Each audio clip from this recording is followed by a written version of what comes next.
Cool, I think we're good. Sorry about that, guys. Let me get on my live.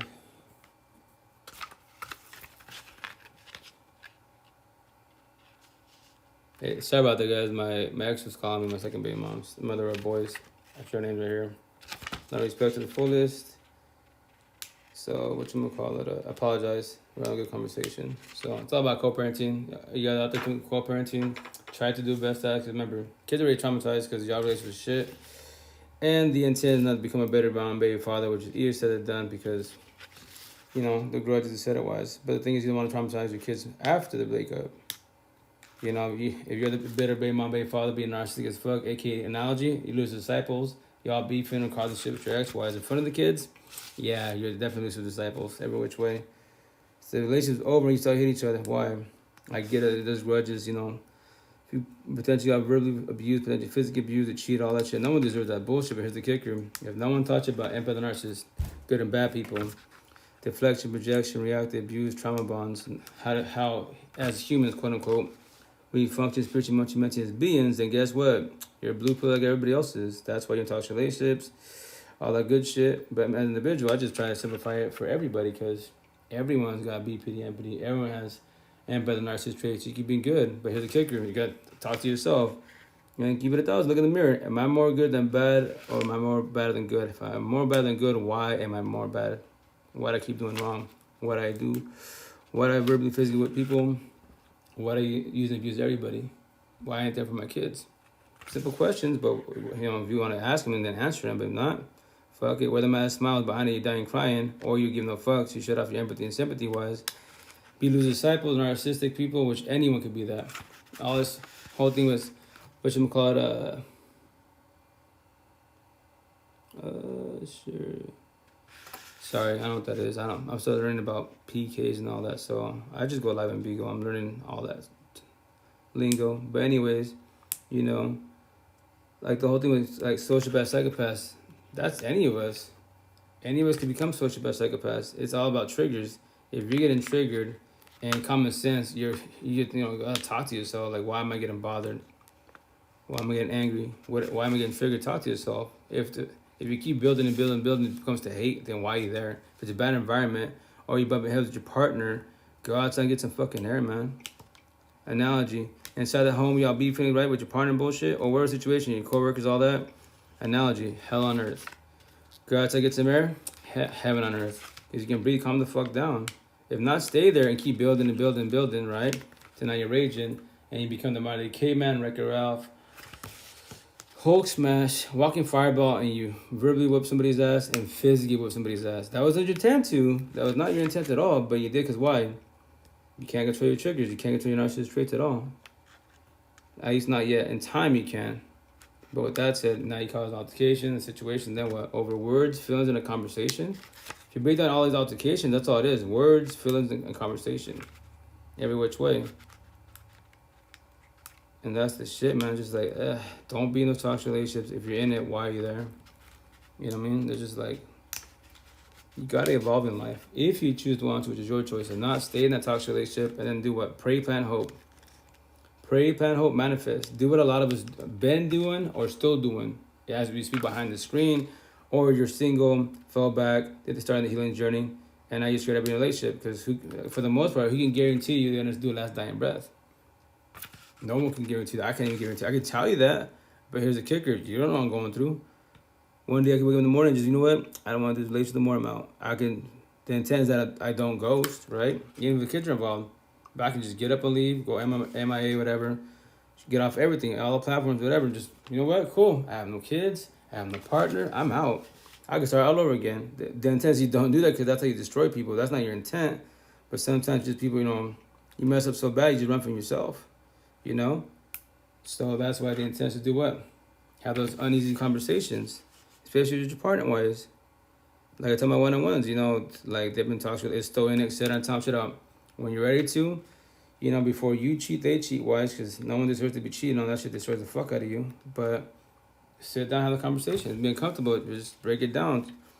Tell them how it is, like shit out, and doing it on a time frame, but you gotta be ready to do it, not just say it. What do you mean? Say what shit out. Let's say I have a girlfriend, we're bumping heads, right? It's all toxic and shit. And I talk shit out.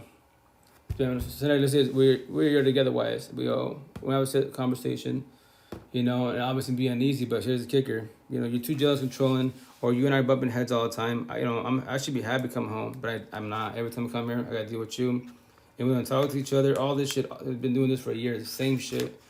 So with that said, obviously we're not healthy for each other. We're not doing communication comprehension. We both give each other the looks. And remember, this is all a scenario now, right? It's not legit. It's a scenario. We look at each other, and it's a fucking, gotta deal with you and fuck you look. So I'm tired of dealing with that. So if we don't do communication comprehension involved in the situation, then I'm gonna move on, progress. I'm just letting I'll squash the situation. And she might get in the feeling like, what? Like, you will? Like, yeah, because I'm tired of being in this toxic relationship. It shouldn't have to be like that. Why can't you talk to me? Why can't I talk to you? Why are we always bumping heads at? And so on and so on. So that's why I tell people, it's about boundaries, man. Verbalize your boundaries, and from there, why just have the uneasy conversations. Or if not, fuck it. Both you stay there miserably for weeks, days, months, years to be, babies, marriages to be. Do what a lot of us did. Do that. I pray for you, man. I can tell you that much. I pray for you. As a financial associate, I'll pick up 1,000 times. You can reach out all you want. I got you. You can pick up 1,000 times. You can be 1,000 relationships. That's on you. But yep. But that's about it. That's all I can do for you. I can't fix you or save you, but I can guide you. All of us can do for each other: heal, guide, support, uplift, for one show man up to each other. But none of us, you can't fake, change, or save nobody in the universe. Physically, you can save somebody from a fight, car accident, bullshit. But here's the kicker: that is their trauma. That's their PTSD, not yours. But as a support team, you can definitely hold a hand, guide them. That's why I have a motto on my neck for everybody. Your pain is my pain. I died like you died. A lot of relationships and life in general, child traumas have very, very similar stories-wise, right? So the more people in your support team, the more you talk about it, guess what? The more you evolve, the more you can let go a lot of your past traumas and bullshit. That's why you forgive, communication, not forget, and let go. When you let go, do closure for yourself, that's called comprehension. That's why time heals. Time is part of it. Time is communication. Going through a breakup, I got my anxiety, I got my depression, child trauma. Cool, time. Once again, that's communication. What's the second part of time? So you've completed, and then you got healing, you got healed, certain words wise. So you do what? Choice comprehension. Going through a breakup, I should take time to be by myself. I should not go body hopping. Should not be in another relationship. Should not do the whole phase.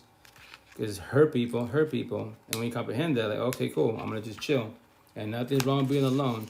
What beats you up is what? Loneliness. That's it.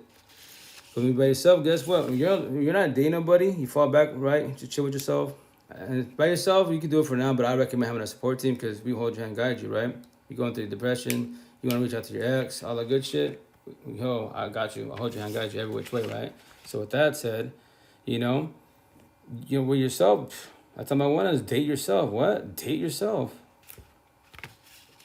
You don't have probation officer. What do you mean probation? No one's gonna tell you, they're not jealous, controlling, they're not verbally, physically whooping your ass. No one's cheating on you. It's just you. Do it. Go out. Take yourself out to eat. What? Go watch a flick. Go for a walk. And at first it'd be awkward because you see not everyone, but say a lot of people, either in couples and shit, or they're with their buddies. But let's say, maybe we're locally from, when you go through healing journey, you might push everybody away like I did. I pushed a lot of family friends away because they're like, oh yeah, this 3 years ago. I make it sound so easy because I had a support team, all the good shit went through my healing, awaken, eventually woke journey. I just tell a story. I'm not a victim or a survivor. In the beginning, you have the right to use those terms, but when you progress, I just tell a story and that's it, right? To guide it for one, and that's it. So my situation then, if family and friends, oh yeah, let's get you another girlfriend, go party and kick it. I was like, cool. So you're trying to tell me, so if I get another girlfriend, tell me with the kids, because like you told me, quote unquote, go party and kick it and shit, and drink it, all that good shit like what y'all doing. So that's gonna fix, change, save me. That's gonna help me get over this depression, anxiety, get over my ex-wives. I told everyone just, KR, what's that? Kick rocks. That shit, just because you guys run from your problems, and that's how you do with your breakups and bullshit, party and kick it, then cool, do what you gotta do, but you're just running from your problems. And I'm your family, I'm your friend, I'm your boy, I'm a homegirl, like, right, but look at the advice you just told me. No. And that's when you start pushing people away, like, analogy, not physically, like my one-on-ones and the live, like when you start fall back to the healing journey, like analogy, you're ready to you're ready to die. What do you mean ready to die? Not physically, spiritual, emotional, mentally. How so? Because when you start pushing people away, or you start thinking positive, godly like, etc., they might think you're crazy. Because before you never spoke like this at all. Nothing at all. Now you're being positive, spiritual, all this good shit, giving people advice. Be like, damn, I mean, they'll be like, yo, that girl destroyed that bad. It's 3 years. You still talking about her? Go, how am I talking about her? I'm telling the story. When we talk about girls, that could be my ex potentially. That could be my one-on-one or anyone on social media. Because all you have is girls and boys, right? Whatever you're into, gay, straight, whatever you want to use, I don't give a shit. Whatever, I'm not doing blue pill talk, pronouns and bullshit. That is to each their own. All that shit is man-made. So as it is, that man-made bullshit words, all these pronouns, they're all debating, fighting over that bullshit. But here's the kicker: as an individual, they're still having anxiety, depression, paranoia, PTSD, suicide thoughts, low anger issues. Make that shit make sense. You're debating about man-made bullshit, blue pill talk, but you still got depression. You can educate about fucking war and politics and slavery, right? But you're still a crackhead, tweaker wise, doing bogus sugar and toxic relationships. And you go to church and love God, but you're still fucking depressed every day. Make that shit make sense. Y'all debating about man-made bullshit. Want to take the repo and start debating about raw real shit, life, relationships, what we suffered, empaths, and narcissists, good and bad people, that everyone's got BPD, everyone got NPD. That's not true. Cool, let's mind debate. Teach me some shit I don't know. Your feelings, not my feelings. Here's the best part. I just go live to do my thing, my one-on-one, to tell them if I trigger you, bother you, I did my job. But here's the kicker. Why don't you ask a question? Why are you scared to ask me a question? You think you hurt my feelings? You can't hurt my feelings. I hurt my own feelings not knowing for 30 years of my life, but here's the kicker. I did not know that. No, none of my family from Washington State to Mexico to back to the motherland and Spain can teach me this shit. Maybe if they're a therapist, counselor, psychiatrist, but even then, I talked to a lot of therapists, counselors, psychiatrists, and psychologists. They mention the word empath and narcissist, right? Mention, and that's it. They don't even fucking sit there and elaborate to their clients. Check it out. This is how a person is empathetic-wise. This is how they function. Person narcissistic, this is typically how they are. But with that said, everyone got this shit. But they don't say that because no, can't we got to be diagnosed. Go seek professional help. Like, the fuck? And how the hell you're a therapist counselor and then you talk to your clients and then says, yeah, I worked on your trauma, your mansion, and someone talks about their child trauma and then you get triggered. So what do? I'll give them shit. I'll give them shit right there in Seattle, even on TT wise, on the lives. I was like, you run to, either you cut the session short because you're triggered, right? You're traumatized because now your trauma's kicking in, right? Or you finish the session, keep it casual, and as soon as you leave, you went to your fucking desk for your bullshit pills, mammy pills, drugs, alcohol, booger, sugar, whatever you gotta do to numb up. Go grab that shit and be broken and codependent of that mammy bullshit, because no drugs, alcohol, pills, counselor, therapist, psychiatrist, and the cherry on top, God. God can't fix you or save you. Can't? Nope. Read the Bible, all this answers right there to crack to life. I promise you that. But with that said, he holds your hands like I hold your hand. That's all we can do for you. Your journey, your healing, awakening, eventually woke journey. If you ever want to take the red pill and work yourself, if not, fuck it, don't take the red pill. Be a blue pillar. And with that said, I'm gonna have a tat on my right here on my palms, boys. Well, bottom of my forearms. Blue pill and red pill. Be a blue pillar. Wear the mask miles and brag about your BBLs, OnlyFans, 1,000 supercars, all this shit, your business, traveling. That'd be cool. But here's the best part. You have all that man-made bullshit. I'm happy for you. Blue pill rich. So how come at nighttime you don't go to sleep? How come you go to sit there for hours? Why the fuck you gotta use all these drugs and alcohol pills to numb up, to try to go to sleep, to force yourself to go to sleep? Just young within your mansion. You are scared to work in your mansion, your head, all your problems. So analogy, right? So I have Mansion right here, NF the rap artist. So I took his song, which is called Mansion, made it my way. So his song, he has the doors of pain closed. I say, in your head, your mansion, all the doors of pain wide open. Why? Because you haven't let go of your exes, past pain, toxic love, trauma, and child trauma. That's why you have anxiety, depression, paranoia, PTSD, suicidal thoughts, low self-esteem, anger issues. The bottom of the mansion says triggers, all capital letters, overthinking, reactive abuse. If you don't know what reactive abuse is, that's when you become verbally or potentially physically abusive with your partner, your kids, a situation, or even yourself. How so? Because you're reacting to the situation, you're getting triggered, and you don't know. When you're getting triggered, you ain't talking to yourself. You're just there. They're talking shit. Your partner's talking shit about you. You find stupid, and now you pinch somebody. You flash, quote unquote. Well, guess what? Welcome to BPD, MPD. Everyone wants that shit. That's you gotta control your narcissist side, Lucifer side, the bad side of you. Hate, pride, ego, lust, greed, power. That's the bad side of you. Everyone got that shit. God side, God, positive side, love, proud and humble. That's all we are, man. Love and respect. We don't have no problems. We don't want no problems with nobody. But then people are narcissistic. Oh, you're weak. You're soft. You're pussy. It's a fucking word, man. Call me that, but let me call you the same exact words, which is called what? Reverse psychology wise. And when you get triggered by these petty words that you just told me, how are you triggered by the words you just told me? Make that shit make sense. Oh, that's right, because you're doing what? Deflection and projection. If you don't know what deflection and projection is, that's one scenario. Anyone that bullies, especially on fucking social media, the boys, that love to go on my live, talk to shit. Like, oh, deflection, projection. Let me educate you real fast, before you report me or jump off. But with that said, you have your own personal issues in your mansion. See all my tattoos? All that shit's going on, and you don't want to work on yourself. So what do? Wear the mask, Miles. Behind it, you dying crying, but now you bully people. So anyone can hurt with words. You trigger people on social media wise. Then guess what? That's what you're doing, projection. Now, when that person, you see that common sense is about what facial, I'm telling you, it's about energy-wise, facial expressions. When that person on their live gets quiet, or you know what, they get triggered and shit, you did your job and you feel powerful. You feel power, right? Because your ego and shit, pride and ego, like, hell yeah, I fucked them up. Because now you fucked up their day. Yeah, I get what you're doing. But here's the kicker. I'm not the one. 95% of the universe is broken codependent. You can't challenge this, have this own mind conversation. The girls, women that will get triggered, and single mothers, but they will actually reach out to me. They actually call me instead of wise. Because they're more white. They're more empathetic wise. I was like, man, okay, boys were more narcissistic. This guy's crazy stupid. Cool, I'm crazy and stupid. I'm blessed. When I go to sleep tonight, I die. Now, obviously not physically. I'm still here wise, but spiritual, emotional, mental wise. I don't sit there with matching my doors paying open. I'm not sitting there about my ex, co-parenting, about, my past relationship. Nah, I just sleep when I die. There is no more thinking, no more insomnia. I'm chilling. That's why, once again, 95% of you born codependent. And you can't sleep. Why? Because you worry about what? You're thinking about not love. When people say, oh, love hurts. Love does not hurt at all, man. Love sucks. Love shit. No. You're saying that incorrectly like I was. And my tattoo right here, it says, love is good when it's good, but when it's bad, it's bad. I said that shit in, 02, 03 roughly, with my first baby moms. Because I was like, cool, virgin, V-card, all the good shit. Save for the right one. Yeah, save the fucking loser disciple. I got destroyed every fucking which way. For 12 years, man, praying, planning, hoping, manifesting. And the cool thing is, like, man, when I laugh, y'all see me laughing bullshit. Like, I'm not laughing at you, I'm laughing at myself, the younger version of me was. Because I was what? Young, naive, gullible, and no one taught me anything. All my tattoos, all the shit I'm saying, no one taught me this shit. I had towards the end, I had my support team. I love my death.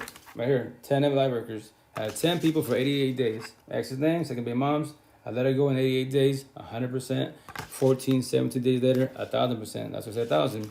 Keep it 1,000, round real. I'm not here to bullshit. If I keep it 100, I could lie to you. I could tell I'll be there for you. Guess what? I got you, queen. Don't worry. I won't cheat on you. Little do you know, I'm going to do all the opposite. It happens all the time. That's what they keep it 1,000. I want everything from you. You can try to lie to me, tell me a dream, but I see through you. I see through everybody. Because you have the right to judge. Oh, blue book talk, only God can judge. Fuck. Believe that bullshit. Believe it. God gave us free will. There's an everyday above ground. Guess what? We got choices. What? We got choices? Got choices. You do right or wrong. Positive, negative, yin, yang, drugs, alcohol, pills, off your dome, off the world's dome. That is definitely your choice, right? So what's that called? We got choices. We got free will. So that's why, once again, you can't be too hard on yourself if you're going through toxic relationship-wise. If your mother, father did not teach you about empath and narcissist, deflection, projection, trauma bonds, all the good shit that, hey, son, hey, daughter, did you know when you have TLC, sex, energy with somebody, you exchange energy from a bond, like soul tie, twin flames, whatever term you want to use, but you're basically, to break it down, keep it simple, you have TLC with somebody, you exchange your energy. That's what it's called, exchange energy. You hear people preach about energy. It's all about energy. Everything's energy because it takes effort to get involved in a relationship. It takes effort to go to work. It takes effort, energy to do this. Weeding on vinyl and shit, right? So with that said, that's where you gotta figure out, I tell everybody, you gotta figure out what you want in life. I tell everybody, 2 simple questions for the whole universe. And you gotta, if you can't answer it, it's cool. But it's 2 simple questions for the whole universe. What do you want from life? What do you want from relationships? Short-term, long-term, fuck buddies, benefits, one-night stands, situationships, there's no title on it. If you can't answer that 2 simple questions, there's the answer for yourself. You're not ready for shit in life. So just fall back, stay single, celibate, and chill. Or fuck it. Go do the man hose and woman hose. Go body hopping. Do the whole phase. Do what you got to do to numb up, run from your problems. Because when you do the whole phase, like I did, benefits, you're doing one-night stands, fuck buddies, whatever the situation is, situationships. All you do and shit, I remember the first person in your life that was a real relationship, you destroyed them, they destroyed you. Whatever the situation is, you cheated, they cheated, it was shit. You both got demolished, right? So here's the kicker. Why do you think we do the whole phase? And here's the answer. I can lay down with all the bodies I want to, right? So with that said, oh, thanks, Rude Boy. With that said, what you gonna call it? My first baby mom, right? 12 years. God destroyed all the good shit, right? And from there wise, traditional wise, culture, religion, all the great jazz. Don't cheat, all the good shit. So after she cheated, with one that I know of, I tell people, on this phone, you don't want to know, like, if the partner's doing more, because once you see, like, your partner fucking texting, sexting, pictures, videos, smashing, you can't unsee it. You say, yo, we're sponges to our last breath. So I don't recommend that. Anyways, so what I do, I did the whole fit, I did benefits, right? So that was not my intent, because why? But I was hurt.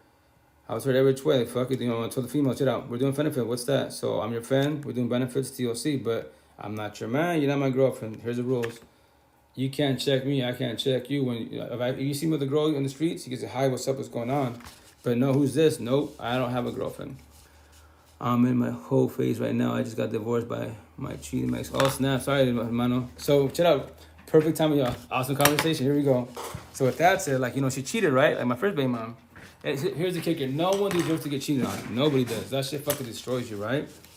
And you're like, it's disbelief because it broke trust and loyalty, right? So with that said, like you're doing the whole phase, right? Like I did. I did benefit shit out. No bragging rights. This is 2011, right?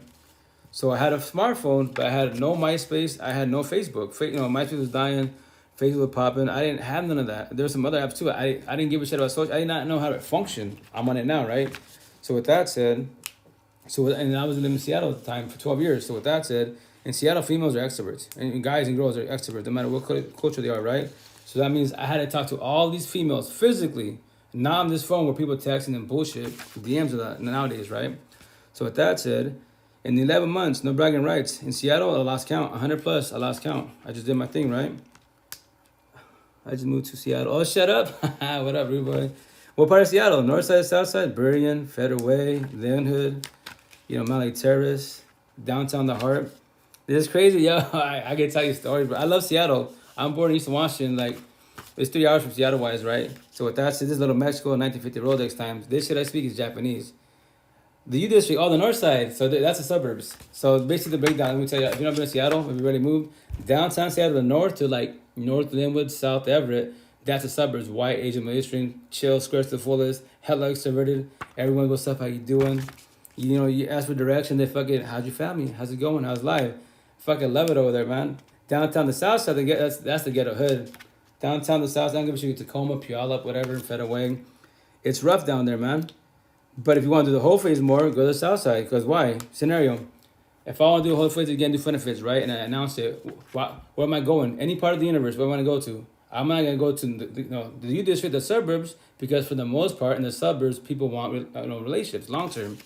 I'm going to the ghetto hoods. Why? Because in the ghetto hoods, guess what? That is Lucifer's playground, man, every which way, because people are narcissistic. There's females that used to what? Toxic love, lust, drama, and trauma bonds to the fullest. Being verbally, physically abused, call bitches, grow up to set wise, so they don't know what love is. So I can have hella benefits, but the intent is not to be doing that, I'm new here, but I see that I work on Fremont. Oh, shit, Fremont? And that's bad. Yo, go to the Fremont Bridge. It's called the Troll Bridge. That's where you see the troll from, sleeping Seattle wise. And then you go downtown, they have the old Seattle. They got Alki Beach. You have I believe it's called Golden Gate Bridge. Beach wise. So, there's always, I love Seattle, there's always things to do wise. And right there wise, vibe with anybody, ask a question. Fuck, you're telling stories. Like me, I'm right there by you district wise, but I'm the opposite side. On Saturdays, I go to the S04 farmers market, right? I love the farmer market because, as an analogy, as an individual, that is my heaven on earth. Because they don't talk about tattoos. Seattle, I'm saying everybody has, but tattoos pretty normal. Gauges and all good shit. Trans, gay, straight, whatever. But everyone, for the most part, is open-minded. But like me, females are asking, they're not scared to ask my questions. That's why I see, this year, more tattoos. Oh, you got shirts now? Yeah, I'm making my own shirts wise. So yeah, well, guess what? What's your sorry, rude boy? I tell you, I got you. So any questions about Seattle, I got you. And in life in general, I got you. But once that said, but back to the whole phase, right? What you doing, right? So here's the kicker. So once again, I did 100 plus, right? No bragging rights. All my benefits, they would go, how it grows, right? They go to their cell phone, I'd be, queen, mom, go through my phone. But with that said, don't erase pictures. And they're just looking at the females like, all these females, like, yeah. And they know what I'm doing. And I tell them, do your thing too. But 98% of my females, my benefits, I was laying down with wives because with you wives I can be myself. So I told females, you don't have to dress to impress myself. Do it for yourself, And from there, they used to like one night stands. Like, nah, I stay nights. I remember that time. This is the fake Moon Love story. It's not legit. So, with trans men and love women, it's awesome. Oh yeah, no show. You know where you want to go to? Deadass. In the love respect, you're a trans man. Go to fucking Capitol Hill. Go to Ballard, Fremont too, most definitely wise. And then you have all the gay clubs and trans clubs. You have a lot of fun. But with that said, control your lust. Don't be too greed. But yeah, no, this is Seattle's extroverts as an individual. Once again, I'm 3 hours east from you guys, right? So with that said, this is 1950 Rolodex times. It's 90% Caucasian whites, Hispanic Latinos, 10% POCs, right? So with that said, I speak too much. Now they see my tattoos, I'm the fucking devil. Girl can have tattoos, neck, face, it's sex appeal, it's lust. They don't give a shit about that, right? But with that said, as an individual, there is no potential for me, whites. Everyone tells me, like, my homegirls like, yo, Marge, you're too much for these females. Like, I know. But I go to Seattle, where you're at now, fucking potential's everywhere. Every fucking where. I'm on the wrong side of town, A lot of, sorry. Thank you, Buster Beans. What up, how you doing? How's it going? A lot of trans men like guys, and that's cool more for me. I'm a POC. Oh, you know what's going on there. Yeah, so the cool thing in Seattle, once again, it's like taste the rainbow. It's infinity. That's why I was like, I tell people, you live in small towns, I recommend at least a year. Move to a big town, and once again, I moved to Seattle in 2000. So once again, 90% Hispanic, Latinos, and Caucasians, right? White folk. So I moved to Seattle, like fucking taste the rainbow. Different cultures, religions, everything, I'm like, and I'm learning about everybody. I'm like, fuck, and here you see, oh yeah, they're beautiful. Like, yeah, they're beautiful, they're on point. But Seattle, fucking beautiful everywhere.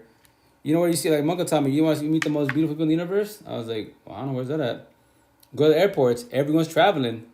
I was like, well, yeah, it's crazy. Sit down there, he or she'd be like, damn, they're on point. Oh shit, look at him, look at her. But remember, this is the body, the sleeve is cosmetics. Yes, be attracted to the potential to be wise, but look deeper than that. Inside here, spiritual, emotional, mentally, how am I doing as a being? I worked in my mansion. Am I offering you love? Am I offering you lust? Am I offering you toxic love? Or, am I acting nice or being nice? It's all right there. It's all the answers in your face. You don't know that yet. Study me. Study and observe everybody. How so? Body language, tone of voice, facial expression, my energy, and the best part, my eyes. Where are my eyes at? Scenario. Remember, scenario-wise, if I was to be a potential with you, wise, right? And remember, it's a scenario. And we get to know each other. We're on a date. So we worked it up. We'll go to the date. Our first date, you all dolled up, etc. Wise. I'm checking you out, right? Because it intends to be attracted to the potential to be wise. But you see, I'm checking out the waiters. Any females walking, the waitress, all the females in front of your face. I'll tell all the fucking red flags in the universe, and you still give me a chance to be by your side. Baby boy, baby girl, I'm about to destroy you every which way because I'm being narcissistic every which way. So with that said, that's why it's called red flags. The downfall, when you're more empathetic wise, more loving kind, our flaws be what we do. We collect red flags. We don't observe them. So with that said, I promise you 1,000. You sit down with all your exes, benefits, but keep it serious. Just your exes wise. Everyone has the exact same red flags, but each body laid down with gives you new red flag scenario. Let's say I have 7 relationship wise. So let's say all 7 of them were jealous, controlling, right? But one were about my cell phone, one they like the fact that I talked to other females, whatever situation was, I'm collecting red flags. The intent when you find working with yourself, you observe it. Now you observe the red flag and start collecting green flags, and from there wise, you verbalize your boundaries. Day fucking 1, not day 100, day 1,000, day 1. So scenario on a date with you wise, right? And then you see me doing that and be, hey, after you say you want to get to know me, you like me, all that good shit, potential, but you checking all these females that are walking. So with that said, after this day right here, this dinner, whatever, lunch, etc., we'll just stay friends and associates. That's it. What? But no, you don't want to be with me because your eyes are wandering. You're being too lustful. Sometimes we are in love with the moment, pay attention. Because that's heart feelings. If you go with your heart feelings when you're more empathetic, that is your flaw. It sounds messed up when I say that, right? But like, what? Heart feelings is very, very deceiving. That's why on TT-wise, they said, when you make decisions with your heart feelings, you're going to fall on your face every single time. If you do it, the intent is to work on yourself, do your mind, head, common sense first, and then your heart feelings because you believe this decision is correct. Like, yeah, she's on point, she's a blessed, etc. But that's cosmetics. Now, let me study her body language. Let me see if she's focused on myself-wise or her eyes are wandering too much-wise. And let me see how she's speaking, the way she's acting, her energy, her environment. And remember, in the beginning, I say majority of relationships, I say like 95% of relationships, because, we don't know about empath and narcissist. So with that said, it starts with what? Lust, because you're attracted to her, the beauty, all that good shit. You go into your heart feelings, very deceiving. Then it goes to what? Love, because there's love in it. Then it goes to toxic love. Cheating, passing boundaries, situation. And then the last part, the spark's over. So those relationships, which are typical, to be nice, I give it 30 days, 90 days tops. What? How so? Let me elaborate. Because y'all bang like bunnies, being porn stars for 90 days roughly. So after you bang like bunnies, bang every position, all that good shit, you have nothing in common. You have nothing to speak about, like total fucking opposites. Like, now what do? Sit here, make this shit work, or squash the situation? And that's the shit. Gotta control your heart feelings, man. Like, yes, be attracted, and that's it. And if in their way, you know what? Nah, I'm too much for them because either I'm more healed than they are, or they're in the same way I'm at, or guess what? I'm rock bottom. I'm not ready for this. But a lot of us want relationships, but here's the kicker. You want it, but are you ready for it? I want love, but are you ready for it? Let's say they want love and you want love, quote unquote, but you're still on your ex. You haven't let it go. Then guess what? You can't fix yourself with the body by your side. You can try to.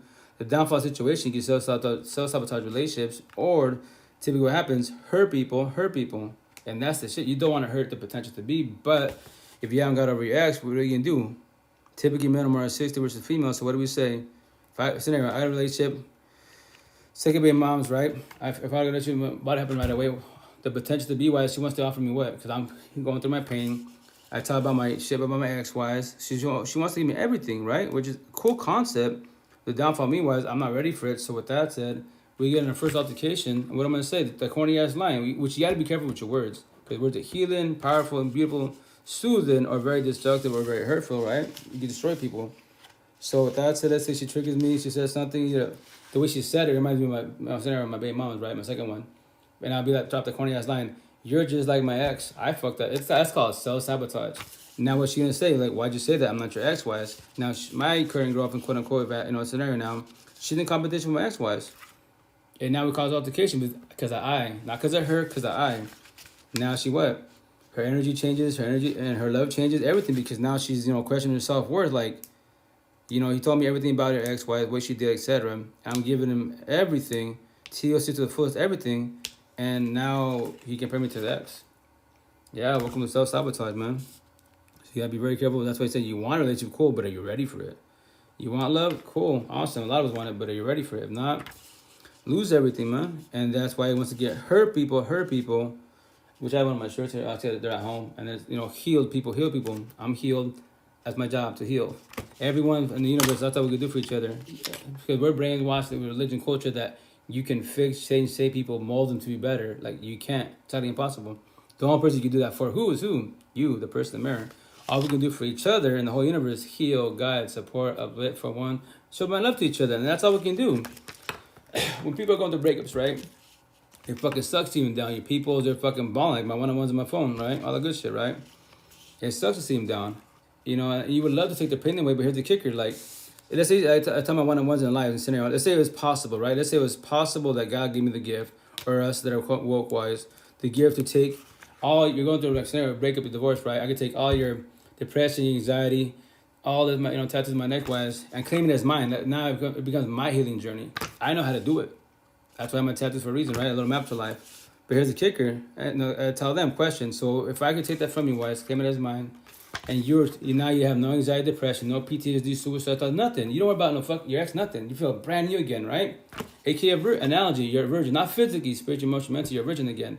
Do you believe that you will not fall on your face again, either go back to your ex or date someone like your ex again? And you just stay quiet. I'm pretty confident, like almost 1,000%, you go back to the same ways, because remember, I did the healing journey for you. I did the healing, awakening, woke journey. But you, why, you're fresh, feeling fucking brand new again? Hell yeah. And guess what? When you hook up to a person like your ex, or you go back to your ex, what happened? And die again. I'm heading to a work meeting, but greeting to me. Oh yeah, great to meet you. Likewise, rude boy, I got you. Keep the positive. Oh, guys, this is what I do, man. Just tell a story every day above ground, because I want you to get your life back so you don't feel alone. So that's why I'm always in your pocket. DMs, free therapy, life coach, all that great jazz, because I'm just telling a story so you don't feel alone, because feeling alone sucks. If you don't have a support team, I got you. I make it sound easy because I had a support team. But yeah, no, hey, awesome media wise. That's the cool thing about technology, man. It's called networking wise. You can meet some badass individuals by the phone. But with that said, be very cautious. Cool, I'll be back for sure. Almost definitely. I do lives like Monday to Friday. So I work wise in the evening. Because I'm telling the same story every day, Bogdan, because I'm here for you guys. I'm blessed. Like, you guys know what I'm doing, I'm blessed. Thank you. But I just want you guys so you don't feel alone. Like, oh shit, I'm not crazy. You're not crazy. You're just going through it. It's called the healing journey. So that's the part that hurts a lot because why? Detoxing from codependency. That's all it is. Breakups, you know what's going on. I need them, you don't need them, you want them if they want you. And if they're taking your energy, once again, why do you allow it? Not your ex, not your kid, not your parents, not God. You. Why do you allow them to take your energy? That's why the intent to focus on the person in the mirror first, and then the potential to be. And if they're matching energy, we're talking environment. If they're taking it, once again, why are you allowing to? Well, I'm scared. Scared to leave? The door's right there. You can leave whenever you want to. But what's going to happen to them after I leave? Yeah, gaslight, manipulate yourself. Stay there then, cool. Remember, if you're adults, quote unquote, right, and your exes are breaking up all the good shit, they're adults also. So imagine they have family or friends or a caregiver. If they don't have any scenario, let's say they're orphan, right? They have none of you above, and you're the one that took care of them all the good shit.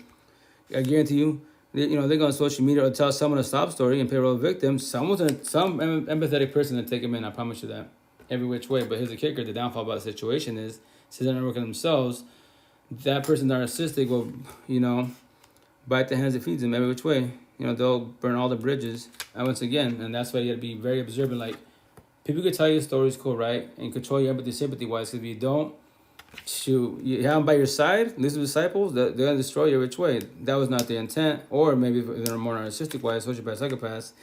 Yes, because they know, oh, what? Remember this, it's all about energy. The good guy, good girl, I was in up last, 1,000. Fuck yeah. The bad guy, bad girls, I was in up first, 1,000. Why? Because they can see us, we're gullible as fuck, naive. We mentioned religion, culture, and shit. Oh, yeah. This person, I can act 9 and beast 9. I'm from TOC, and I can take it for everything. Have you tried getting any online certifications? Oh, Boston Beans. When I say this, not like disrespectfully wise, but that's man-made bullshit. Like, at the markets, I debate with online debates with therapists, counselors, psychiatrists, and they say, you can't be saying. They go, I do free therapy. I ain't charging. You don't want to donate? Cool, donate. Because in my head, I'm already rich, famous. Joe Rogan status wise, obviously physically hasn't happened. So with that said, I go, no, you went to college for that DSM-5 book, that man-made book that can't fix and save nobody in the universe. You have these big ass terms, and you are still being codependent as a therapist counselor. You're just bothered because why? I'm telling you, I'll challenge you. Mind debate. Let's do a live. Why a live? So everyone can see that you're a person that's professional. That went to a therapy counselor, psychiatrist, all the good shit, man-made bullshit, and you're still broken codependent. And when I trigger you, you're just worried about what? And they won't take it because I tell them, you worry about what? Reputation. That's the answer, Just in general, when you're looking into career path and felon. Okay, no, for sure. I said that because you know how it is to have felonies and get in a job, and I'm looking for jobs. Oh, yeah, no. When we have criminal records and shit, like me, I got a DV case back in 2009, right? So it's hella old. Right? So the intent is not to catch cases, but with that said, you gotta, everything happens for a reason in life. You gotta dissect it. Why did it happen? Why did I allow it to happen? And from there, why evolve in the situation. If you keep doing the same mistakes, it's not a fucking mistake. It's called a habit and addiction. When are you gonna break addiction? That's why you gotta look at people's records. But when the thing is, from there, why you gotta see that, their progression. It's all about energy. I could have a scenario. When people look at me, what do they think? Gangbangers, mafioso, drug dealers, little hoodlum and shit, right? They think that, run my record and bullshit, I have like a rap sheet. Like, nah, one altercation in my life, man. Simple as that. I avoid the streets, avoid the blue. I don't want problems with nobody, More pathetic guy, like, quote unquote. So, sorry. I said that because you don't have to family, yes. That's why only online certifications aren't just for validation. Oh, exactly.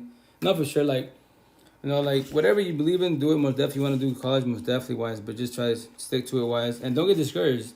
Remember this, all your past, especially scenario, you want to become more social media famous. Scenario, I blew up on social media wise, challenge the universe, right? And they're going to do, obviously, the news reporters, the people in general, they don't want to dig deep wise, get a hold of my first baby moms, my benefits, and my DB case. Because that's the past to the present. So with that said, you got to be ready for that, With that being said, oh yeah, well, if you want to correct me wise, but yeah, I just said what that said, sorry. But, oh yeah, no, once again, everyone speaks differently wise. Like, English is English and that's it. Yeah, analogies, metaphors, Speak the way you speak. It doesn't matter. It's just the tongue. With that being said, you can say a million times most definitely wise, and that's why once again, like, you can correct me. It doesn't hurt my feelings, but they're just words. Now, if you educate me wise about life, relationship, suffering, empathy, narcissism, good and bad people, then we're talking and vibing. English is whatever.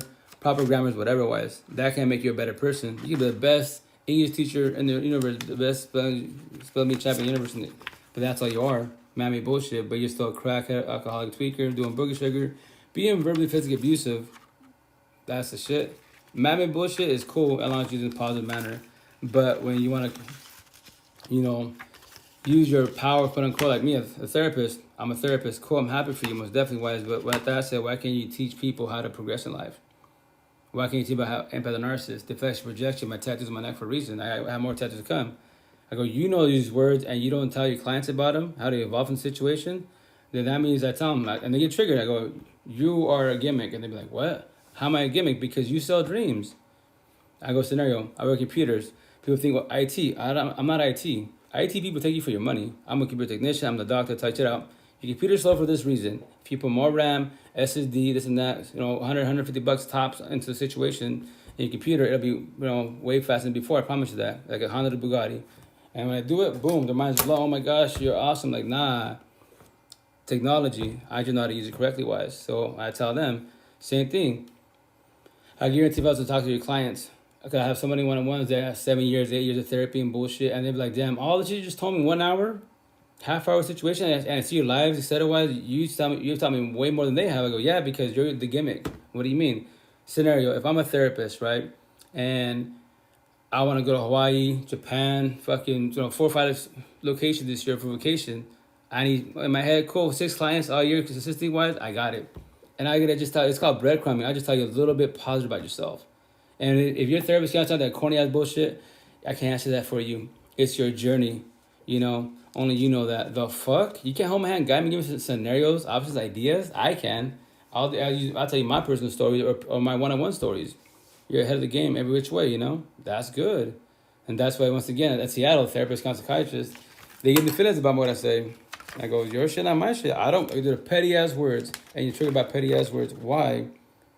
And you're a therapist, psychiatrist, and here's the best part. You probably see therapy, you probably your own therapist, counselor. Because why? You still got your trauma going on, and you're managing all doors of pain. I go, that's what I'm talking about. Make that shit make sense. And they get mad. They'll get bothered and mad and shit. I'll be like, you can always come back whenever you want, which is your choice.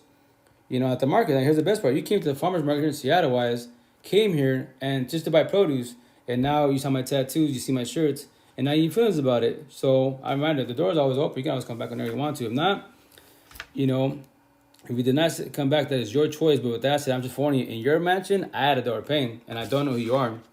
And that sucks. If I tell people, if I hurt you behind the screen, you're here, watching my lives, pause, whatever the situation is, and I trigger you, that lets you know I'm a beast. If I could hurt you with these petty ass words, the way I speak, etc., imagine the people you do know, partners, parents, kids, co-workers, physically around you. That means you're struggling in life. So how did you allow me to hurt you with words?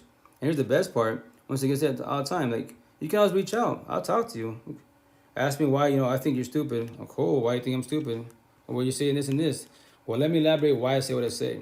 And from there, once again, I know what I'm talking about. My side, that's called what? Communication, comprehension. Your side, you're hearing it. Communication. You don't have to comprehend. This conversation is not forced upon you. It's all on you if you want to talk and vibe. But that's why I say 95% of the universe is broken codependent. They're scared to ask questions. We're about feelings in a conversation. It's open-minded, man. That's all it is. Like, I just want you to get your life back so you don't feel alone. And you stop being in toxic relationships, because if you break down life to the fullest, 1,000, the only reason, yes, you have child trauma, you have bullying and bullshit, but it's deeper than that, wise. But with that said, the main reason why life became hard is relationships. Dead ass. Relationships can make you, break you, and definitely destroy you. The first one destroys you every which way, because in your head, you believe you need them. Like, you don't need nobody in the universe. The only person you need is the person in the mirror. You want people if they want you. If they're matching your energy, not taking energy. If they're taking energy, why are you allowing them to? That is your choice. Not them.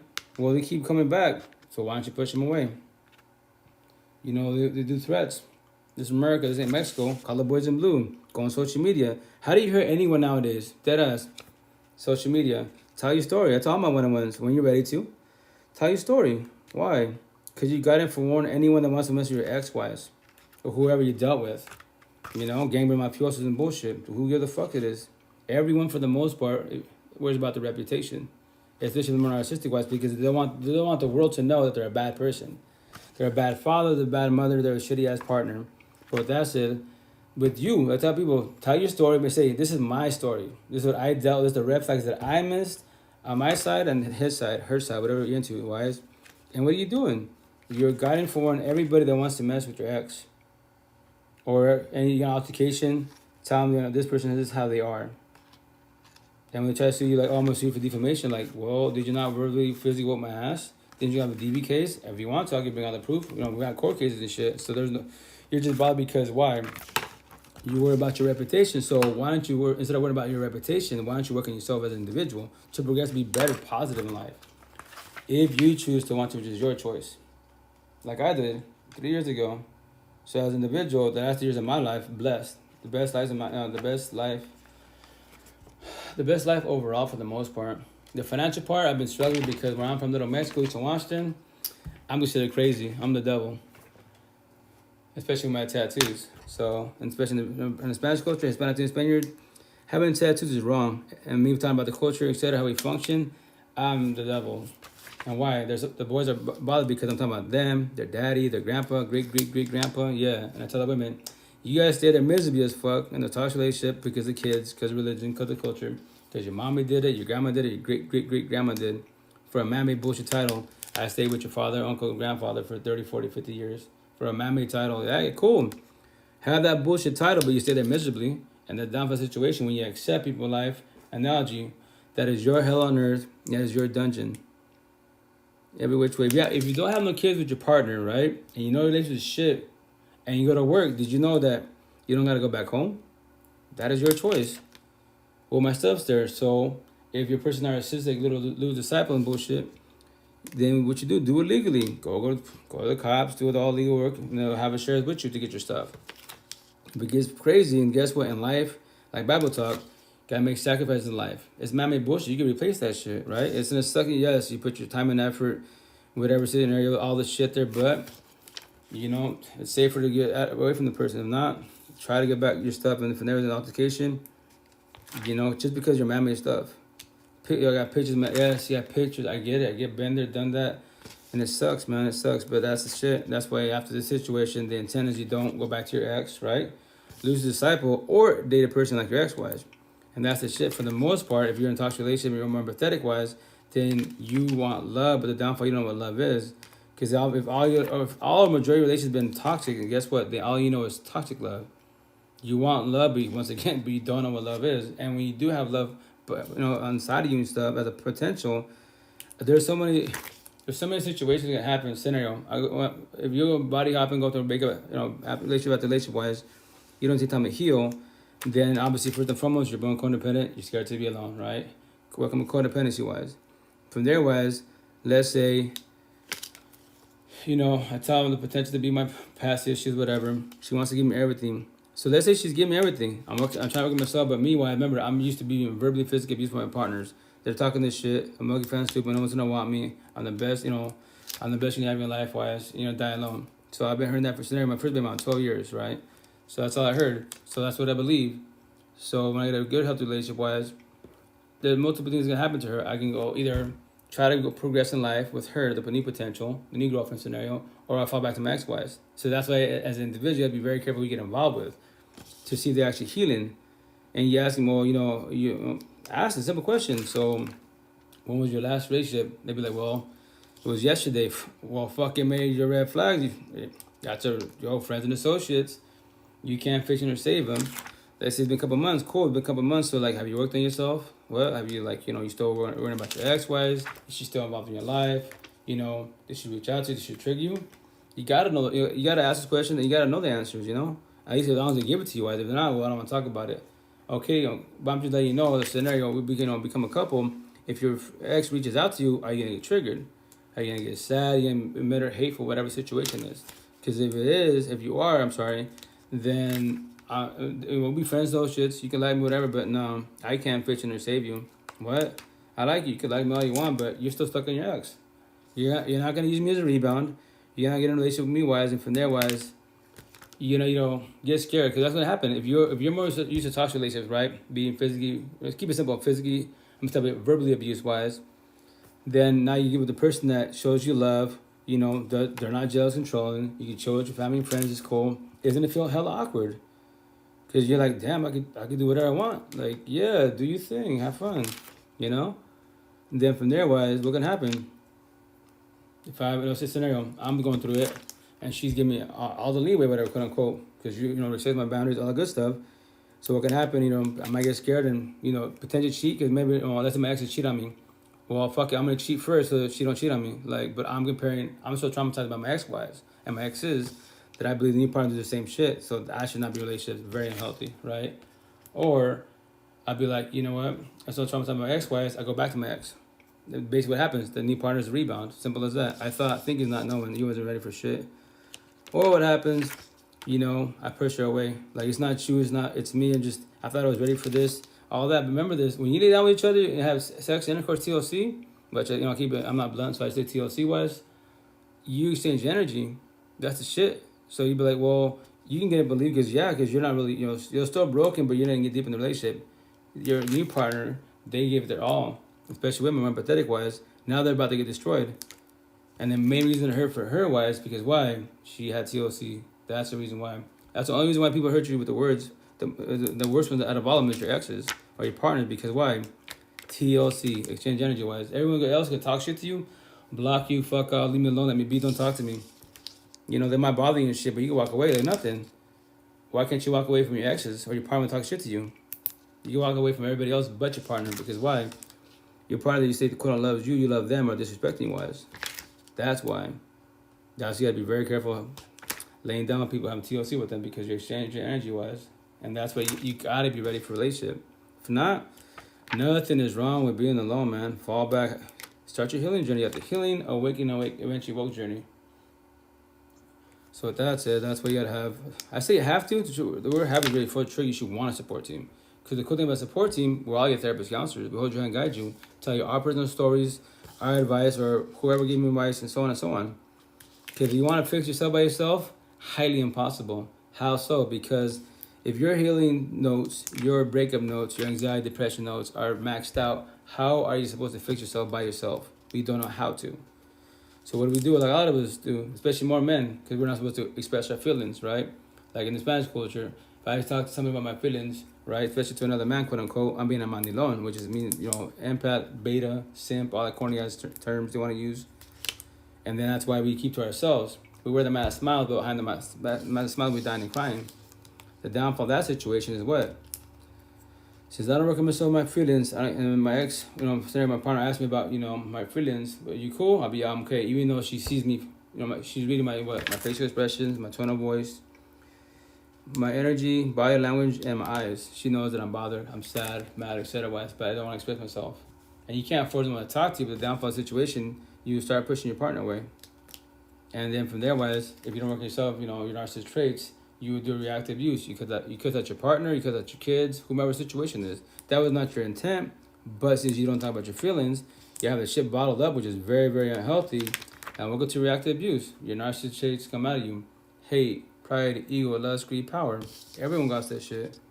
So that's why you got to talk about whatever you can, whatever's bothering you there and then, if possible. Not be, hey, you know what? Verbalize. I can't talk about it right now because I'm bothered, I'm getting heated, I'm getting triggered. So let me calm down. Maybe in a day or two, we can talk about it again. Love, respect. That's how it's supposed to be like. That's why as an individual, when I was doing my benefits, since I was using my first baby mom, the La Calle, Latina and shit, and I'm not getting all Latinas, whatever, but in our culture, raised incorrectly, every which way. So with that said, so I'm used to talk about being verbally, physically abused. I don't want to hit a woman at all, etc. Right? But I'm getting smacked, cut, fucking skillets, all this good shit, right? So I can tell you stories, man. And the cool thing, you can laugh about it, right? Hey, Ray, how you doing? How's it going?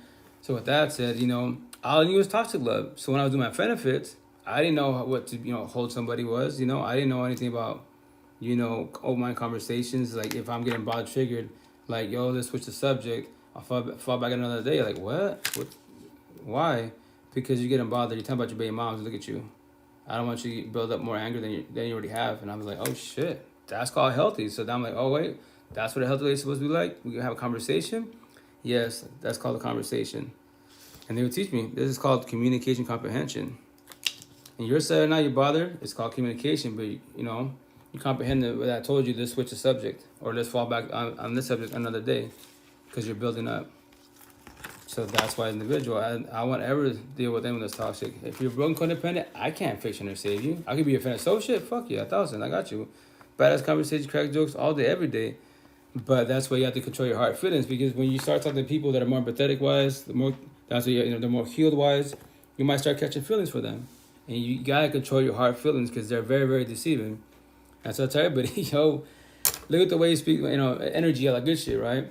So with that said, if I was to go downtown Seattle, if I'm gonna go to do Friend and Fist the whole phase, where am I going? I'm not gonna go to the suburbs. The suburbs, for the most part, more square, more empathetic wise, shoot.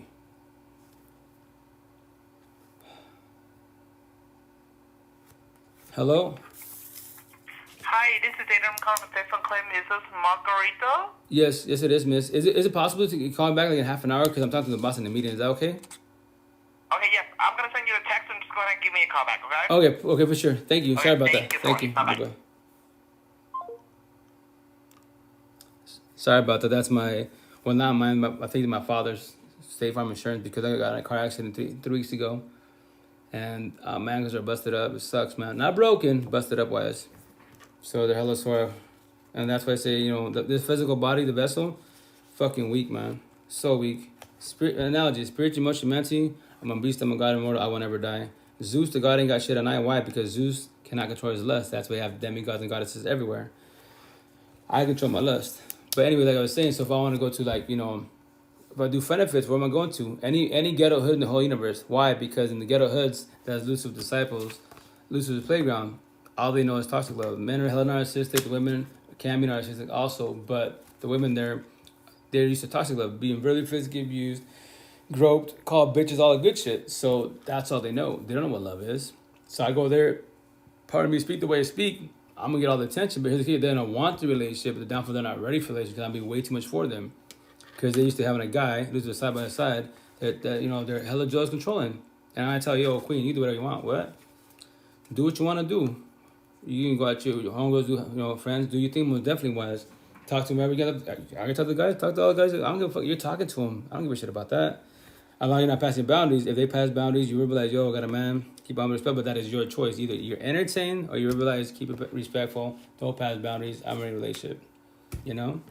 And for them, they might not be used to that, so they can push away. Or if I want to, mess with them, use my narcissist traits, make it feel good, all that good shit, TOC, cloud 9, and then I can just ghost them and traumatize them every which way, and they come back in 4 or 5 days and be like, oh shit, they'll be happy to see me again. What happens in that? Oh, I was just testing you. I've been observing you set wise. Why are you crying about me? You should not cry about me at all. You don't need me, you should want me. So with that said, I should want you also. But I was testing you as an individual to see how you do with your codependency-wise. People come and go. You cannot force me to be in your life at all. You know that, right? And I can't force you to be in my life at all. You can leave. The door is right there. You can leave whenever you want to. I can leave whenever I want to. That is my choice. That is your choice. So that's why you should work on yourself. Stop being broken and codependent. You don't need a partner. You want a partner. And it sounds so backwards. It sounds selfish. Because we're brainwashed being selfish is wrong. No, I say you have to. Remember, the word have is very triggering. Forceful, you should want to be selfish. That's why everyone's looking for, I say this, people bitch about relationships, life, etc. If I have money, yes, if you had the money, it'd be cool, it'd be financially stable, cool, but it can't fix you or save you. That's why I say 95% of the years are broken codependent. You're looking for, like I was, you're looking for love and happiness in people and man-made bullshit. You have the best relationship, Gucci and Prada, OnlyFans, fucking Dubai, whatever. All you doing, like I was doing, what are you doing? Buying band-aids to cuts and wounds in your life from your child trauma, your ex-exes, anxiety, depression, all the tattoos on my neck. That's all they are, just band-aids to happiness, band-aids to your cuts and wounds. So we actually take them off, working and matching to forgive, communication, not forget, let go, comprehension. Why it failed, my ex is that, my child trauma and so on and so on. Now what you do when you work on yourself, you close that door, paying your mansion. You can talk about that certain situation, about your ex, your child trauma. You want to choke up, you want to shed tears, nothing. Because you comprehend what happened. on their side and your side, every which way. There you go. Now you're evolving. Now that cut becomes what? It says now it's just a scar. Now it's comprehension. Forgive, not forget, and let go. When you can let go 1,000, especially when it comes to your exes, then true test, honestly speaking wise, is face to face. A lot of verbalize, you can lie to yourself. Like, tell my one you can lie to yourself. Oh, I forgave them, I let them go. And that's what I tell them. You can say you let go, but here's the kicker. You told me today you let them go, right? So I'm just go by your word, quote unquote. But then a week from now, you come bitching about, your ex, your baby father, your baby moms. I'm like, how are you bothered about your baby moms? You said you let them go. No, you see, you forgive them. You have not forgot, but you haven't let them go, because if you let them go, they will not bother you at all. If it ain't about the kids, keep it humble and that's it. If you have negative thoughts, keep that shit to yourself. You verbalize your boundaries every which way. You can't do that yet? Oh yeah, you forgive.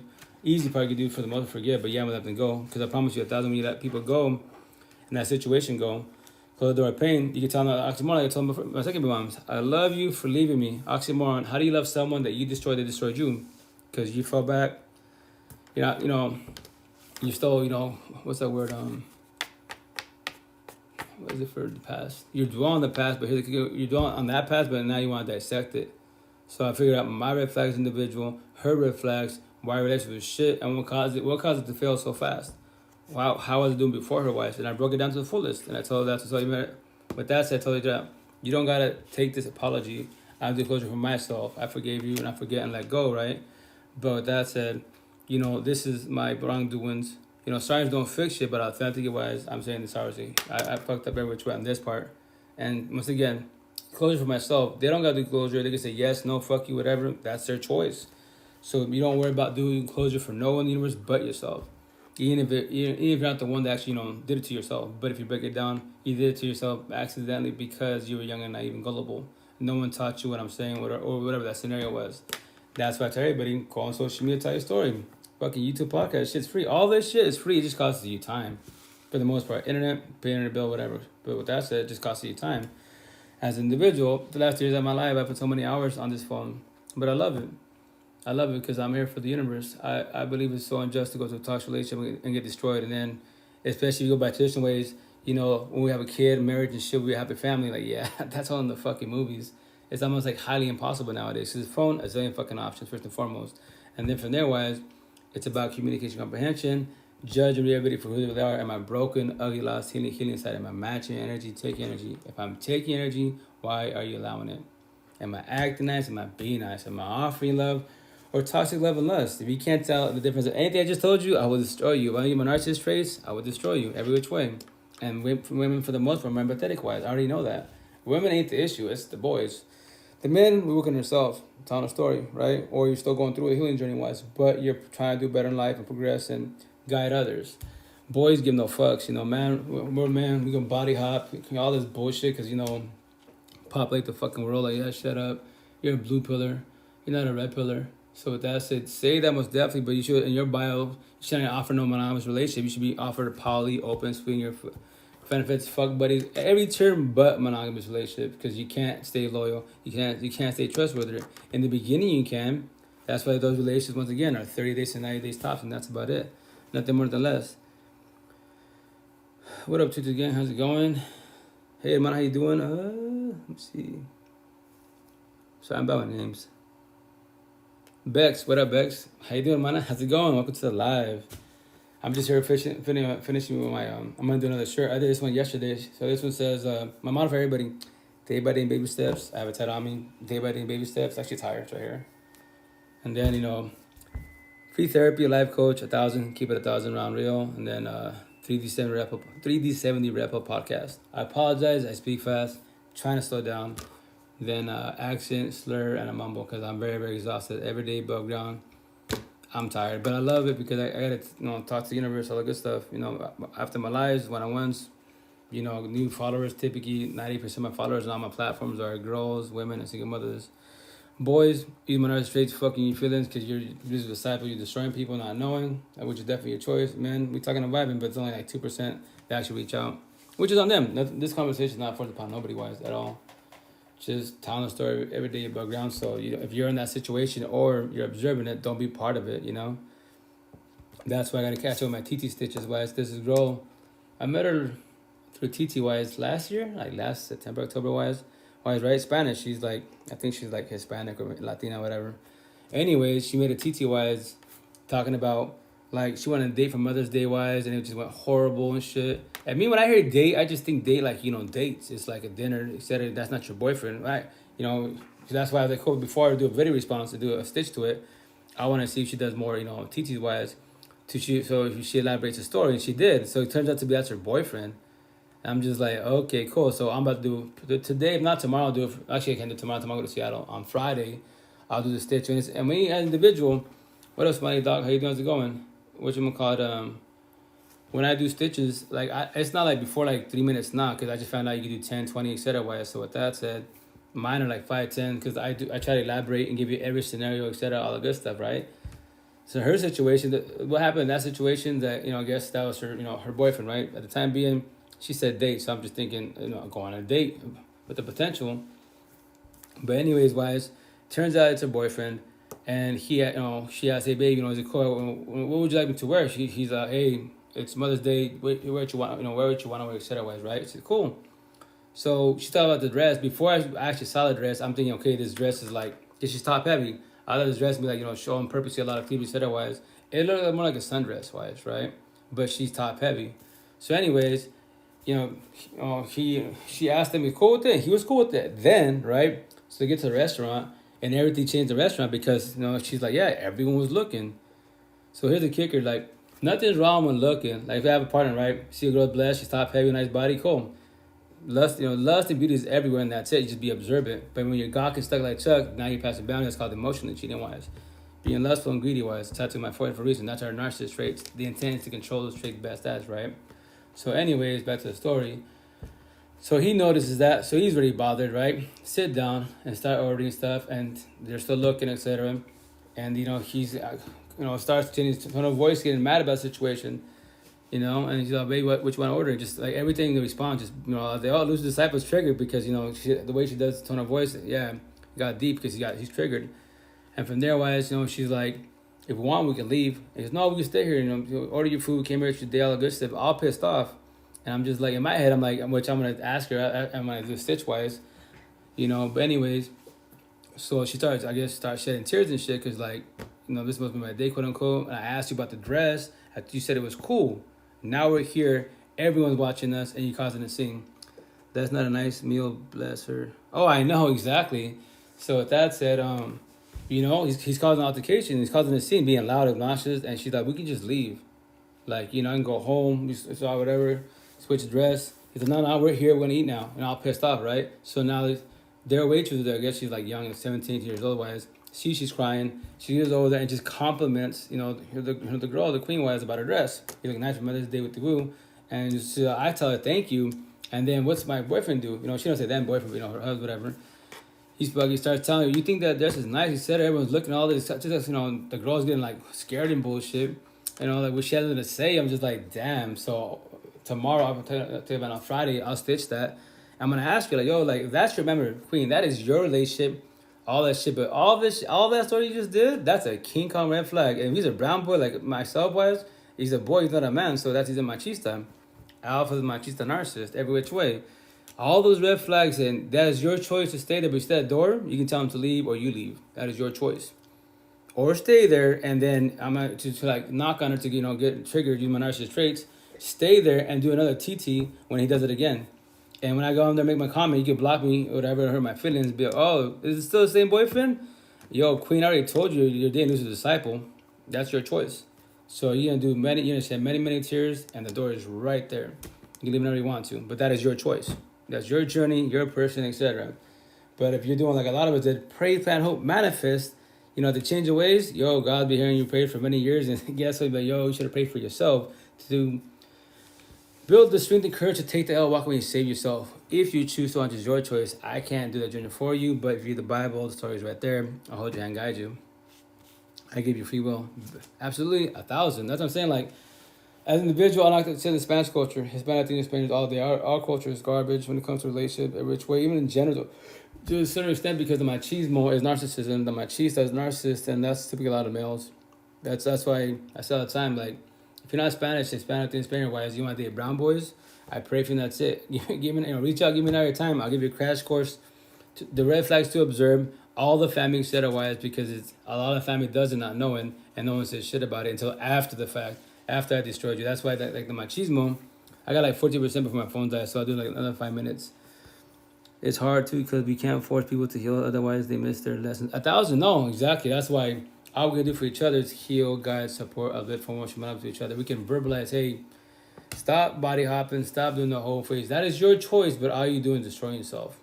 Why are you scared to fall back and start the healing journey? Yes, it's gonna hurt because why? You gotta be alone. You're gonna detox from what? Codependency wise. But with that said, if you allow me to, I'll be part of your support team. I got you. That's what I tell you. I make it sound hella easy, right? But I had a support team. Trust me, 3 years ago, dying and crying every which way, man, on my knees, crying about one individual. And the whole fucking universe, one person. But the thing is, we were raised to be broken, codependent, not knowing. You don't need people. You don't need the person in the mirror, first and foremost. You want people if they want you. If they're matching energy, not taking energy, then you blessed. But if they're taking it, once again, why are you allowing it? And then from there, you're scared to do what? Verbalize your boundaries. If you keep saying this, keep doing this, then I'm going to have to get up and walk away from the situation. That part. Oh, thank you, Ginger. No, yeah, I'll like certain things that say I'll get it tatted on me wise, and I'm going to make my shirts, etc. because they're petty words. Like the one I'm working right now, it says, this one says, once you love yourself with mind, body, heart, soul, and soul of 1,000, then you will comprehend that true happiness, unconditional love and support starts with the person in the mirror. All you ever needed was you. 1,000. So I'm on that one today. Then tomorrow, or if I have another one, I'll do it this afternoon, or not Friday. I'm going to do the one that says, like, no therapist, counselor, psychiatrist, psychologist. And then cherry on top, not even God can't fix you or save you. The only person that can do that for you is the person in the mirror.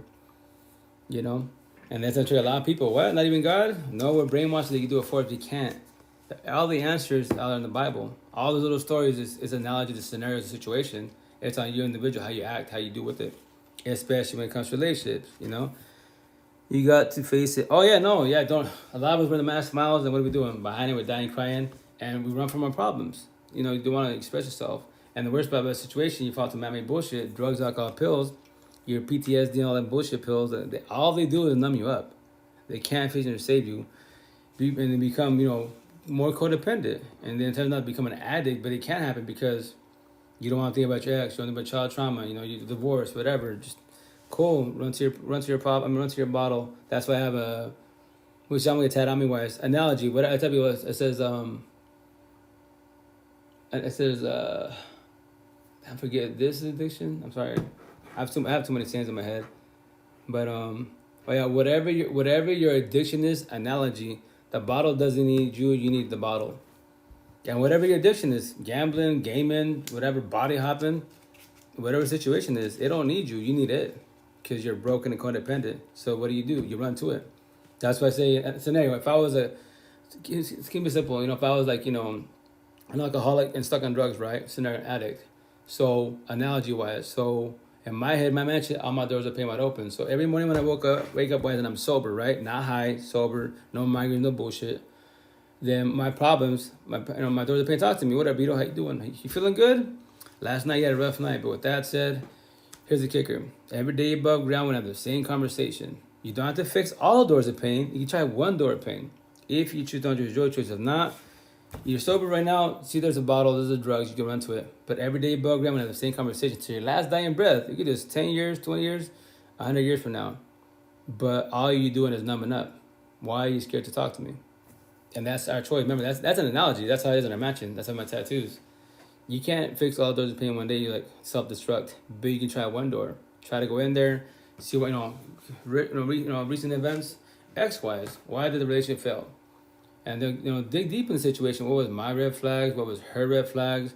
How did I meet her? What was my state of mind at the beginning? Was I doing good in life? Was I doing bad in that relationship? A death? What was it? You got to dig deep wise to figure out why that relationship failed. How did it start good? And then from there wise, it failed every which way. So the intent in the next relationship I get into, I don't do the same thing, the same mistakes. I observe the red flags. I don't collect the red flags. I can start collecting green flags. Stop being verbalizing boundaries. Learn how to say no. It's so good to find the right people to talk to. You don't feel so crazy. Exactly. No, that's why you got blue pillars and red pillars. Blue pillars, this is Japanese. In Spanish culture, I'm considered crazy. Here in Little Mexico, because my father and my family's well known. I've been saying this for 3 years now, right? So they tell me I'm crazy. That girl destroyed you. Yeah, you're still talking about her. I'm like, am I talking about her? Or am I talking about relationships in general? And then they're like, oh, you're wrong for talking about the Spanish culture. Like, why am I wrong? Because I'm calling out the whole culture. Yeah, I am. And what? I want you guys to do better, or stay in the toxic relationship, and y'all get mad when I make fun of you. Stay there like your mom, auntie, grandma did, dad did. Do that. How about those kids be miserable as fuck, lay in the same bed for the same fucking years, for years to be, and you can't even touch each other, nothing. You can fuck around, whatever, past boundaries, cool, but you come back home, but you hate each other. Fuck that shit. Yeah, I am. And what? Oh, yeah. Me, as an individual, like when they tell me I'm crazy here locally, and even online, I'd be like, I'm crazy, but I'm blessed. You guys are sane. In toxic relationships, make that shit make sense, man. Hate your life every day. And when you're about to go home after whatever this live, go home tonight from work-wise, and you got to deal with him or her. That shit sucks. I used to do that. I won't ever do that. The intent, quote unquote, when you go home to your partner, it's an analogy, right? That, that's your temple, that's your peace. Keep it simple, no kids. Just your partner. Yeah, you're blessed to see your partner. You're heaven on earth. Like, fuck you. Have a shitty day at work. Traffic sucked. Someone at Starbucks being retarded. But when I go home, I got my girl, I'm blessed. And vice versa. We both love and love each other only. We comprehend what we have by our sides. Then we fucking good, solid. If not, then what? If it's war competition, toxic relationship, analogy. You're driving back to what? Your hell on earth, your dungeon.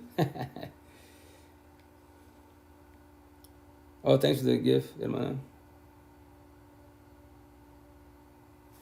May infinite healing and wellness be upon you and yours. That's it. My mom was definitely like that. That's what we do is like just tell a story for everybody. Oh, what's up, hermano? Hey, what's up? Hey, how you doing, brother? How's it going? Sorry, I said hermano, but hermano.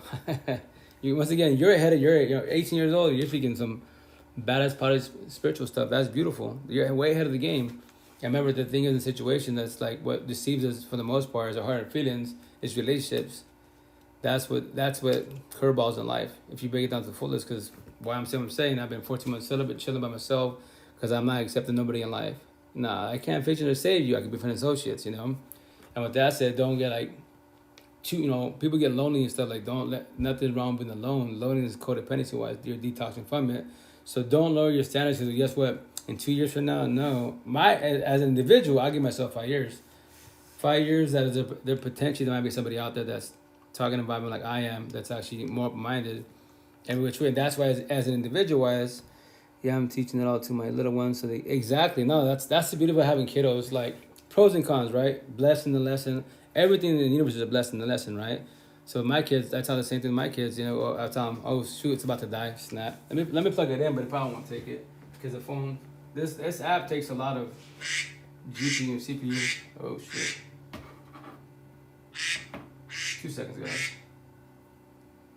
Time to call Mr. Asphalt on Sundays in March. I'm gonna help you.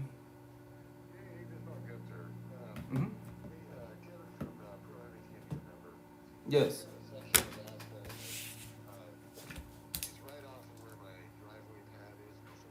Mm-hmm. Okay. Sorry to hear that. Mm-hmm.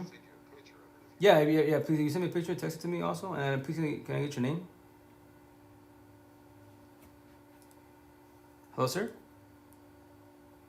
The address is 4604. 4604? Mm-hmm. Yep, South Ledbetter Street. Ledbetter Street? Yeah, South Ledbetter. There's two Ledbetters, north and south. So South Ledbetter Street. Yeah. In Kennewick. Kennewick? Yeah. And your name, sir, please? My name's Bob. Bob, cool, Bob. Yeah, please can you send me the picture-wise, and then I'll get hold of my boss, Miguel-wise, and I'll call you Shorty K. Oh, I'm sorry, what's your phone number? I apologize. 509. Mm-hmm. 899. Mm-hmm. 1609. Is this your cell phone I called you? No, this is work number also. You can also send it here on this cell phone. I'm sorry, you broke up. It's what? Oh yeah, no, this is work phone. You can send it here also. So you take the picture to this phone number, sir.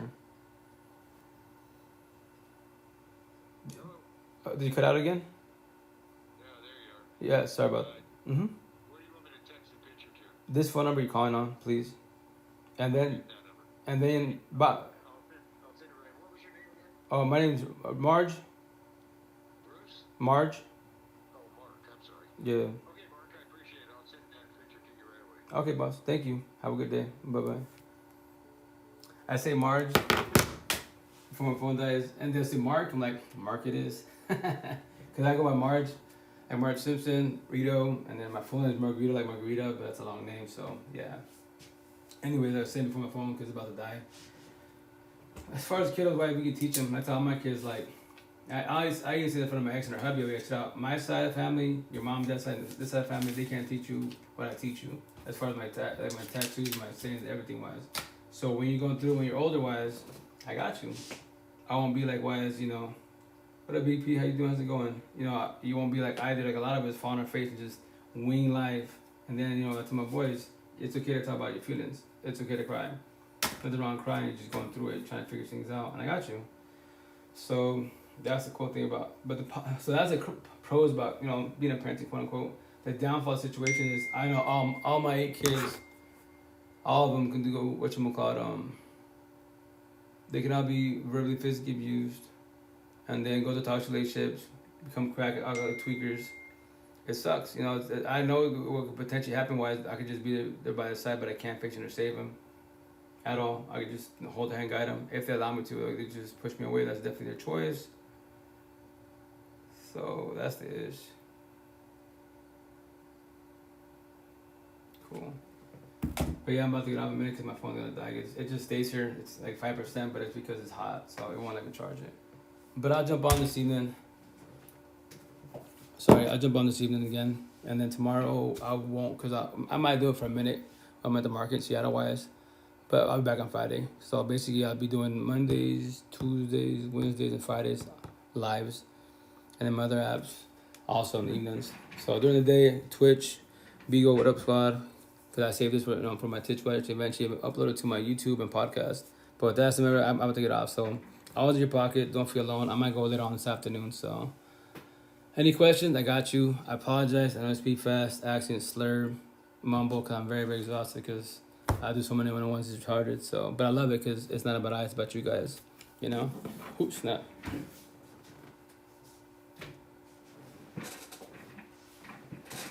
Sorry. What's the first 3 things that people need to know before getting into an intimate relationship? All the first 3 things? Oh, thank you, brother.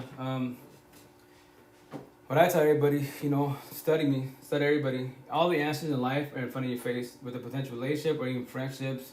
Everything's in front of your face. What's my body language, tone of voice, facial expression, my energy, and where's my eyes at, right? And then always be observant, especially with potential wise, because I can act nice and not be nice. Offer you love, toxic love. If you don't know the difference, I will slaughter you every which way. If I use my narcissist traits, pride and ego, shut up and sympathy, empathy wise, I can do whatever I want with you wise. And you always gotta be very observant. So that's why, and also that, like, put your heart into the situation, yes, 1,000, but always be observant. Because as long as I'm matching energy, they're matching energy, we're becoming one, right? But if I'm matching, they're taking, why am I allowing it? If they start pushing away, again, that's, you gotta be very cautious. Because remember, it starts with lust. The blue pillars and even red pillars, it starts with lust. Be attracted to the potential to be, yes. But with that said, you know, always be observant. Because TOC, sex, and of course you become one. Exchange energy, form a bond, soul tie, twin flame, whatever term you want to use. But once again, I just keep it simple. It's from a bond. That's why it hurts through a breakup. They can ghost you. Why is it hurting? Because you waste your energy in the wrong individual, quote unquote. But all the red flags were there before you. It was right in front of your face. You know. Because scenario 1 with the female, and then, you know, she wants to be with me, quote unquote, but she's like checking out the other guys in front of me. And I see it, I don't say nothing. Or I verbalize me wise. If I see that now, potential wise, like, oh, like, you want to be with me, get to know me, yo, we be friends and associate, but your eyes are everywhere. What do you mean? You know, nothing wrong with looking, that's cool, but you're passing boundaries, emotionally cheating wise, and we're going together wise. So if we was together, it'd be way worse. And this phone, a zillion options. So why would I deal with you? I'll be your friend associate, but I'm ready for a relationship. I'm ready for long term. You think, but think is not knowing. You say you are, but look at the way you're acting in front of me. If you want to, and the best part, what you do, like I tell you, use technology correctly. If they're doing it in front of you, wise, right? Record them, deadass. Record them and show. Oh, I wasn't doing that. Really? Let me show you this video right in front of your face. You didn't know I was. You thought my phone texting. I was recording you. See that? She got her out. Scenario like, you know, the girl. You're checking him out, the waiter, This other guy, every guy is fucking walking. Like, do you know them? Like, it's cool to be observant, but we're on a date, quote unquote. But you're chatting with the guys. Yo, you're pride and ego. You're too lustful. You don't have to control that. You're being too greedy. So why don't you be in poly, open, swinger, friend and fits, fuck buddy relationships? Don't be in a monogamous relationship because you can't be. Not right now. But for it takes time to be in that part because you gotta love and lust each other only. That's what I said the potential to be. We'll match each other's energy, level, standards, and love language. We love and lust each other only. We become as friends, best friends, lovers, portions, and what therapists? We talk about everything. There's no like, well, I want to talk about this, but I might trigger them. But nah, there's no buts, man. Like, but I'm not, the cool thing about everybody, we're all unique. I don't know what you're thinking of vice versa, right? So with that said, but you can verbalize whatever you want to talk about. If it's something I don't know, like, I don't know, let's go Google it, go YouTube, etc. Right? What up, Frankie? How you doing? How's it going?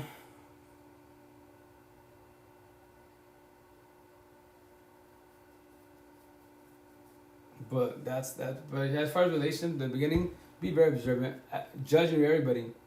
Once again, loophole, God could judge. I mean, only God could judge. No, God gives free will. Judge everybody for who they really are. All the answers, I'm telling you. Go to Seattle. Tomorrow, go to Seattle. Squares on this side. Impasse. Positive people. Love, respect, right? Everywhere. Potentials everywhere. And here's a kicker. Like, I didn't even know this, but like my customer actually, she told me another matter why she's like, did you know every time you ask people, you can find out if they're single or not single? Like, really? How so? Because you ask everybody, how you doing? How's it going? How's life? How's your mansion? How's the hubby? How's the wifey? And some they'll be like, well, hubby, I'm not married. Oh, well, husband, boyfriend, wife, girlfriend. Oh, well, I'm not married, nor do I have a girlfriend. Oh, shit. Well, how you doing? Or you're the hubby, you're the wifey. And I was like, I didn't know that. So there you go. If you want to ask somebody in a love relationship manner-wise to find out if they're single, simple question. How's the hubby doing? How's the wifey doing? And there you go. If they're available, you go on my conversation. Maybe a potential wife. Maybe when you go catch, have a drink, go Starbucks, something, whatever. Cool. And that's why I know on that side of town, Seattle-wise, extroverts, every which way. Thank you for that. Oh, no, hermano, I got you. I tell you, dude, I give you mad respect. And the cool thing about technology-wise, if you use the phone correctly, it's called networking-wise. You can talk to other people that are empathetic. That's why you have healing. You have the healed, awakening. Wait, am I saying right? No. Healing, awakening, woke journey-wise. All the red pillars, we tell you our stories, somebody else's stories, and everyone has their own analogies and metaphors, way of speaking. But you won't get offended because guess what? You comprehend where they're coming from, or you're trying to at least. And then you're doing, asking questions. Nothing wrong with asking questions. If you don't ask questions, you won't ever know. And on top of that, you want to evolve in life. And that's why if you break down life to full of 1,000, life's so easy with the cherry on top. The only reason why it became hard, yes, once again, you have child trauma, bullies and bullshit, but there's reason that's all happening. But if you go deeper, it's because relationships. Once again, the only reason why is relationships. So control who you have by your side. And if from there, why talk to yourself, like, what do I want? I want long-term, short-term, benefits, fuck buddies, or last dying breath. If that's what I want, last dying breath, am I ready for that? Have I worked on myself enough that I will do communication comprehension? There won't be no jealousy issues, etc. Because yes, guys and girls are always gonna look past boundaries, but can you control yourself? Can your partner control their part of lust? Will they only lust and love you only? And so on and so on.